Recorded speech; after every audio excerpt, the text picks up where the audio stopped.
ኦኬ እንኳን ደህና መጣችሁ። እኔ ዮሐንስ ፍቃዱ እባላለሁ የጅማ ዩኒቨርሲቲ አካውንቲንግ እና ፋይናንስ መምህር ነኝ። እንግዲህ ባለፈው ቪዲዮ ላይ ያየነው ኮስት ኮንሰፕት ቤዚክ አንደርስታንዲንግ ዲስከስ አድርገናል። ዛሬ የምንቀጥለው የኮስት ኮንሰፕት ኤክስቴንሽን የሆነው ኮስት ክላሲፊኬሽን ይሆናል። በዚህ ቪዲዮ የምናየው የኮስት ክላሲፊኬሽኖችን እናያለን። which is simply classification of cost based on different criteria. ብዙ ክራይቴሪያዎች አሉ። እነዛ ክራይቴሪያዎችን መሰረት በማድረግ ኮስቶችን ክላሲፋይ የምናደርግ ይሆናል ማለት ነው። purpose of classification we have basically purpose of classification አለን። according to that we simply try to classify costs into different types. የመጀመሪያው ፐርፐሳችን preparing income statement or balance sheet. income statement or አጠቃላይ financial statement ለማዘጋጀት or which is specifically income statement እና balance sheet ለማዘጋጀት የምንጠቀመው የኮስት አይነት ነው። ከዚህ አንፃር we have a product costs and a period cost. product cost እና period cost አለን። ዲፕሊ በኋላ ዲስከስ የምናደርግ ይሆናል። ፕሮዳክት ኮስት የምንላቸው ዳይሬክት ማቴሪያል፣ ዳይሬክት ሌበር እና ማኑፋክቸሪንግ ኦቨርሄድ ነው። እነዚህ ሶስቱ ናቸው። ዲፕሊ በኋላ ነው ዲስከስ የምናደርገው። ፔሪድ ኮስት ላይ which is non manufacturing cost የምንለው ማርኬቲንግ ኮስት፣ አድሚኒስትራቲቭ ኮስት፣ ሱፐርቪዥን ኦር አድቨርታይዝመንት አጠቃላይ እነዚህ they are simply periodic ኮስት ላይ ኦር ፔሪድ ኮስት ውስጥ ይገባሉ። ይሄ ፋይናንሻል ስቴትመንት የምናዘጋጅበት ሁኔታን መሰረት በማድረግ ነው። the second one is based on prediction of changes in costs, which is due to change in activities or level of production. የምናመርተው ዕቃ በጨመረ ቁጥር የኮስቱ ቢሄቨር ይቀየራል ወይስ አይቀየርም የሚለውን ቤዝ በማድረግ የምንሰራው ክላሲፋይ የምናደርገው ክራይቴሪያ አለ። ሁለተኛው based on these criteria we classify into two. ኮስቶቹን በሁለት እናካፍላለን። አንደኛው ቫሪያብል ኮስት which is የሚቀያየር ኮስት፣ ያ ማለት የምናመርተው ነገር እየጨመረ ሲሄድ የሚጨምር፣ እየቀነሰ ሲሄድ የሚቀንስ። ሁለተኛው ፊክስድ ኮስት ነው። ፊክስድ ኮስት ያ ማለት የምናመርተው ነገር regardless of the production ቢጨምርም ቢቀንስም ማይቀያየር የኮስት አይነት ፊክስድ ኮስት እንላለን። ዲፕሊ በኋላ ዲስከስ የምናደርግ ይሆናል። the next one is based on assignment of cost. ቅድም ኮስት ውስጥ አንድ በጣም መታወቅ ያለበት ኮንሰፕት ምንድነው? ኮስት አካውንቲንግ ውስጥ there is cost accumulation. ኮስት አኩሙሌሽን አንድ ፕሮሰስ ነው፣ አንድ ፌዝ። ሌላው ፌዝ ምንድነው? ኮስት አሳይመንት። ኮስቱን አሳይን ማድረግ፣ ያ ማለት ኮስቱን አኩሙሌት ካረገን በኋላ ኮስት ዳታ ሪከርድ ካረገን በኋላ the next one is assigning that costs to the objects. ኮስት ወደ ኮስት ኦብጀክቱ ምን ማድረግ ነው? አሳይን ማድረግ ነው ማለት ነው። ስለዚህ based on the assignment of the costs we can divide cost into direct cost or indirect costs.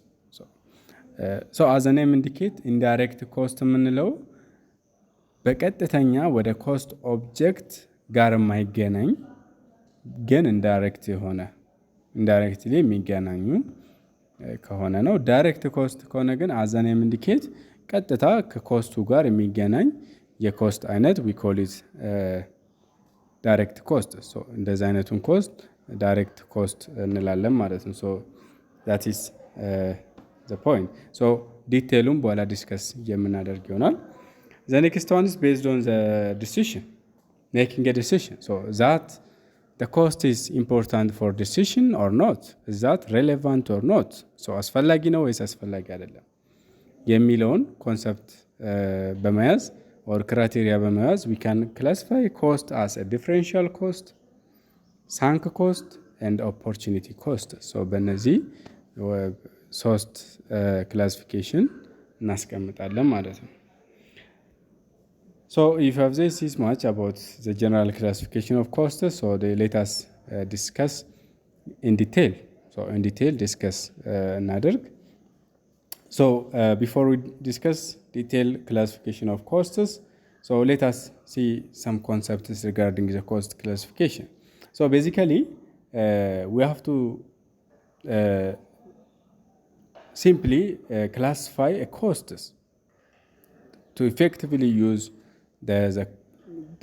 as an accounting ያንን የአካውንቲንግ ዳታ or cost data ሪከርድ አድርገን ወደ ፋይናንሻል ስቴትመንት ሪፖርት ለማድረግ ኮስቱን በአግባቡ ክላሲፊኬሽኑን መስራት አለብን ማለት ነው።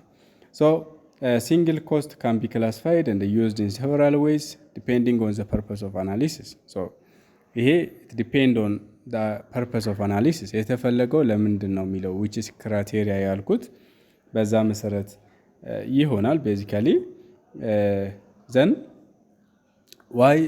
what is the importance of classifying these costs? so ይሄንን cost classify ማድረጉ ምንድነው ጥቅሙ የሚለው ስናይ control costs by determining which traceable to particular cost objects.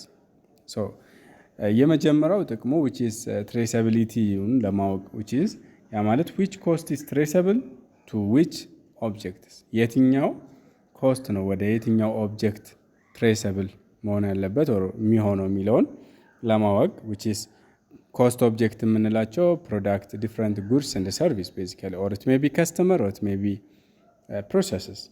The second one is to calculate the number of units that must be sold in order to achieve certain level of output. so which is ከኮስት ቢሄቨር ጋር ተያይዞ ምን ያክል ብናመርት ነው የፈለግነውን ያክል ፕሮፊት የምናገኘው። ይሄ ከኮስት ቢሄቨር ጋር የተያያዘ ነው። ያ ማለት there is a fixed cost እና variable costs. mostly fixed cost የሚወጡት as the beginning is mostly, but for expansion purpose መሀል ላይ አለ። መጀመሪያ ላይ ግን ፊክስድ ኮስቶች ይበዛሉ። ስለዚህ አንድ ካምፓኒ or አንድ ማኔጀር ምን ያክል ቢሸጥ ነው ምን ያክል ባመርት ነው ይሄንን ታርጌት ያረኩትን ፕሮፊት አቺቭ ማድረግ የሚችለው የሚለውን ለማወቅና ፎርካስት ለማድረግ ኤስቲሜት ለማድረግ cost classification is very important. The next one is identify the cost of activities that do or do not add values to the product or service. So this is also the other classification. That means አንዳንድ ኮስቶች they may have no direct add values for the products. so ፕሮዳክቱ ላይ ቀጥታ add value ላይኖራቸው ይችላል። some costs may have directly have an add values to the products. so ያንን በኮስት ክላሲፊኬሽን ለመረዳት እንችላለን or መረዳት እንችላለን basically. the other is classifying cost for preparation of financial statement. so በቀላሉ ኮስት ዳታውን ፋይናንሻል ስቴትመንት ላይ ሪፖርት ለማድረግ we have to classify a costs for the purpose of preparing the financial statements basically. so that is point. so ለምሳሌ ኦቨርቪው ለማየት ያክል እዚህ ጋር ኮስቱን እንደምታዩት አጠቃላይ ኮስት አለ። so this አጠቃላይ ክላሲፊኬሽኑ based on those criteria እነዚህን ክራይቴሪያ መሰረት ባደረገ ይሆናል። የመጀመሪያው ለምሳሌ traceability of the costs. so ኮስቱ ትሬሰብል ይሆናል ወይ ያ ማለት ቀጥታ ከእቃው ጋር ይገናኛል ወይስ አይገናኝም የሚለውን ቤዝ በማድረግ ነው። ይሄ ዳይሬክት እና ኢንዳይሬክት አለ። ሁለተኛው ኮስት ቢሄቨር ነው። ያ ማለት የኮስቱ ቢሄቨር ስንል basically so cost how it changes with the level of production. so level of production በጨመረና በቀነሰ ቁጥር ይሄ ኮስት እንዴት ይቀየራል? that change or not? so variable cost እና fixed cost ብለን እናከፋፍላለን። variable cost የሚቀያየር ሲሆን fixed cost የማይቀያየር ይሆናል ማለት ነው። the next one is based on the value adding features basically so value add ያደርጋል ወይስ አያደርግም? value adding features የምንለው value adding እና non value adding so value add የሚያደርግና value add የማያደርግ ብለን በሁለት የምንከፍለው ይሆናል ማለት ነው። so this is also very important. The last one is for the financial reporting purpose which is income statement እና balance sheet ላይ cost data report ለማድረግ we classify cost as a product cost and the periodic costs. So product cost እና እንደ period cost classify የምናደርግ ይሆናል ማለት ነው። so that is a very important classification. So when we come to deep discussion ወደ ዲፕ ዲስከሽን ስንመጣ ቤዚካሊ የመጀመሪያው ኮስት ትሬሳቢሊቲ ነው። ሶ ማናጀር ትሬስ ኮስት ቱ ኮስት ኦብጀክት ቱ ዲቨሎፕ ፌር አኩሬት ሜዠርመንት ኦፍ ኮስት ሶ ዊች ኢዝ ዳይሬክት ኮስት እና ኢንዳይሬክት ኮስት ሶ ዳይሬክት ኮስት ካን ቢ ኮንቪኒየንትሊ ኤንድ ኢኮኖሚካሊ ትሬስድ ቱ ኮስት ኦብጀክት ሶ ዳይሬክትሊ ወይ በቀጥታና ምቹ በሆነ መንገድ ቀጥታ ወደ ኮስት ኦብጀክት ያ ማለት የተመረተው ዕቃ ሊሆን ይችላል፣ ከስተመር ሊሆን ይችላል፣ ፕሮሰስ ሊሆን ይችላል። ቀጥታ የሚገናኝ ከሆነ that's direct cost እንላለን። indirect cost የምንለው the cost that cannot conveniently and economically traced to cost object so ምቹ ባልሆነ መንገድ or ምቹ ካልሆነ ያ ማለት ቀጥታ ከዕቃው ጋር ለማገናኘት ከከስተመሩ ጋር ለማገናኘት or ከፕሮሰሱ ጋር ማገናኘት የሚከብድ ከሆነ that type of cost is simply called indirect costs. ለምሳሌ የሆነ ዕቃ ወንበሮች ሲመረቱ ሱፐርቫይዘር ካለ ሶ ለዛ ሱፐርቫይዘር 10,000 ብር ደሞዝ የሚከፈለው ከሆነ ያንን ለሱፐርቫይዘሩ የሚከፈለው ክፍያ ለእያንዳንዱ ዕቃ ላይ ቀጥታ አታች ማድረግ አንችልም። ለአንዱ ወንበር ስንት የሱፐርቪዥን ብር እንደወጣ አይታወቅም። ስለዚህ ያ ምቹ አይደለም ምን ለማድረግ ትሬስ ለማድረግ። ስለዚህ that is cost is simply considered as indirect cost direct cost እንላለን። ዳይሬክት የምንለው ለምሳሌ አንድ ወንበር ለማምረት ምን ያክል ሜትር እንጨት እንደተጠቀመን ምን ያክል ሜታል እንደተጠቀመን ማወቅ እንችላለን። ያ ምንድነው ዳይሬክት ኮስት ይሆናል ማለት ነው። ቀጥታ ዕቃው ላይ የሚታይ ብቻ ሳይሆን ቀጥታ ዕቃው ላይ ትሬስ ማድረግ የምንችለው or conveniently ትሬስ ማድረግ የምንችለው that's simply called as direct cost basically. So cost assignment is a general term that encompasses assignment of both direct cost and indirect cost. So ስለ direct እና indirect cost ስናወራ it is all about assignment of costs. So ኮስቱን ወደ ኮስት ኦብጀክት ማገናኘት or assign ማድረግ ኮንሰፕት ነው። ስለዚህ አሳይመንቱ ዳይሬክትሊ ይሆናል ወይስ አይሆንም ነው። ሶ ዳይሬክትሊ የሚሆን ከሆነ ዳይሬክት ነው፣ ኢንዳይሬክትሊ ከሆነ ደግሞ ኢንዳይሬክት ኮስት እንለዋለን ማለት ነው። ሶ that is the point.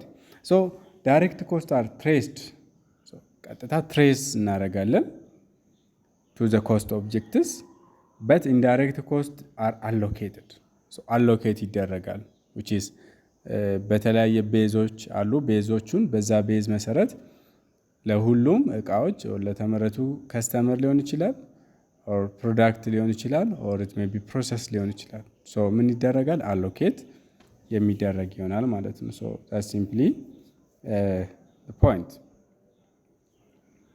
so ለምሳሌ እዚህ ጋር እንደምታዩት types of cost direct cost and indirect cost ነው። direct cost የምንለው ለምሳሌ cost of steel and tire for BMW X5 so መኪና ከሆነ so የመኪናው BMW let's say so cost of steel so ያንን መኪና ለማምረት የተጠቀምናቸው ስቲሎች which is ብረታ ብረቶች አሉ። እነዛ ቀጥታ መኪና ላይ የሚሰፈሩ ናቸው በቀጥታ። ታየር ጎማ የመኪናው ጎማ ቀጥታ መኪናው ላይ የሚታይና ምን ያክል የጎማ ወጪ እንደፈጀ የሚታወቅ ነው ማለት ነው። ሶ ይሄ ኮስት ምን ይደረጋል? ትሬስ ይደረጋል። ኮስት ትሬሲንግ እንላለን። ኮስት ትሬሲንግ ቤዚካሊ። ኢንዳይሬክት ኮስት ለምሳሌ ሊዝ ኮስት ፎር ስፓርታንበርግ ፕላንት ዌር BMW ሜክ X5 ኦር ሊዝ የምንለው ወይ ደግሞ ሬንት ማለት እንችላለን። ያ ማለት ይህንን መኪና ለማምረት ቤት ይከራያሉ በሊዝ መልክ ክራይ እንበለውና ሲምፕሊ ይህንን ቤት የተከራዩት እያንዳንዱ መኪና ሲመረት ምን ያክል የቤት ክራይ እንደፈጀ ማወቅ አንችልም ቀጥታ ማለት ነው። ስለዚህ ምን እናደርጋለን? ኢንዳይሬክትሊ አሎኬት እናደርግበታለን ማለት ነው። ስለዚህ ኢንዳይሬክት አሎኬሽን ከሆነ ዛት ኢንዳይሬክት ኮስት ይሆናል ማለት ነው። ዚስ ኮስት አሳይመንት ፕሮሰሱ ምን ይባላል? ኮስት አሎኬሽን እንላለን ማለት ነው። ዛት ሲምፕሊ ፖይንት። እዚህ ጋር ኮስት ኦብጀክታችን ምንድን ነው የሚሆነው? ፕሮዳክት ነው ጉድስ which is BMW car. That's simply the point. Anything for which separate measurement of the cost is desired is simply ለምሳሌ ኮስት ኦብጀክት የምንላቸው ፕሮዳክት ሊሆን ይችላል። ያ ማለት ኮስቱን ሜጀር የምናደርግበት ያ ማለት ይሄ ፕሮዳክት ምን ያክል ብር ፈጀ ብለን ነው ሜጀር የምናደርገው። ወይ ደግሞ ይሄ ስፔሲፊክ ከስተመር ምን ያክል ለሱ ሰርቪስ ለመስጠት ወይ ደግሞ ፕሮዳክት ለመስጠት ምን ያክል ወጪ ወጣበት በየከስተመሩ የምንሰራ ከሆነ ያ ይሆናል። ሌላው ደግሞ ዲፓርትመንት ኦልሶ ቬሪ ኢምፖርታንት። ያ ማለት ለምሳሌ ድሪሊንግ ዲፓርትመንት እና አሴምብሊ ዲፓርትመንት ኦር ግራይንዲንግ ዲፓርትመንት ሊኖር ይችላል። ያ ማለት የሚሰባብር እና የሚገጣጥም ካለ ለመገጣጠም ምን ያክል ወጣ፣ እቃውን ያ ማለት ሮ ማቴሪያሉን ለመሰባበር ምን ያክል ወጪ ወጣ። ያ ማለት አሁን በግራይንዲንግ ኦር በድሪሊንግ ዲፓርትመንት እና በአሴምብሊ ዲፓርትመንት የምንሰራ ይሆናል ማለት ነው። ዛ ሲምፕሊ ትሬሰብሊ ኮስት አሳይመንት which is ኮስት ኦብጀክት ኮንሰፕት ይሆናል ማለት ነው። ኮስት ኦብጀክትስ which is ዳይሬክት ኮስት እና ኢንዳይሬክት ኮስት በዛ መልኩ የምናውቅ ይሆናል ማለት ነው። ቴንክ ዩ ቬሪ ማች። ለዛሬ ይበቃናል። ዶንት ፎርጌት ቱ ሰብስክራይብ አወር ቻናል። ጠቃሚ ቱቶሪያሎችን እና የኤግዚት ኤግዛም ጥያቄዎችን ስለምታገኙ ሰብስክራይብ ማድረግ እንዳትረሱ። ቴንክ ዩ ቬሪ ማች። ሃቭ ኤ ናይስ ታይም።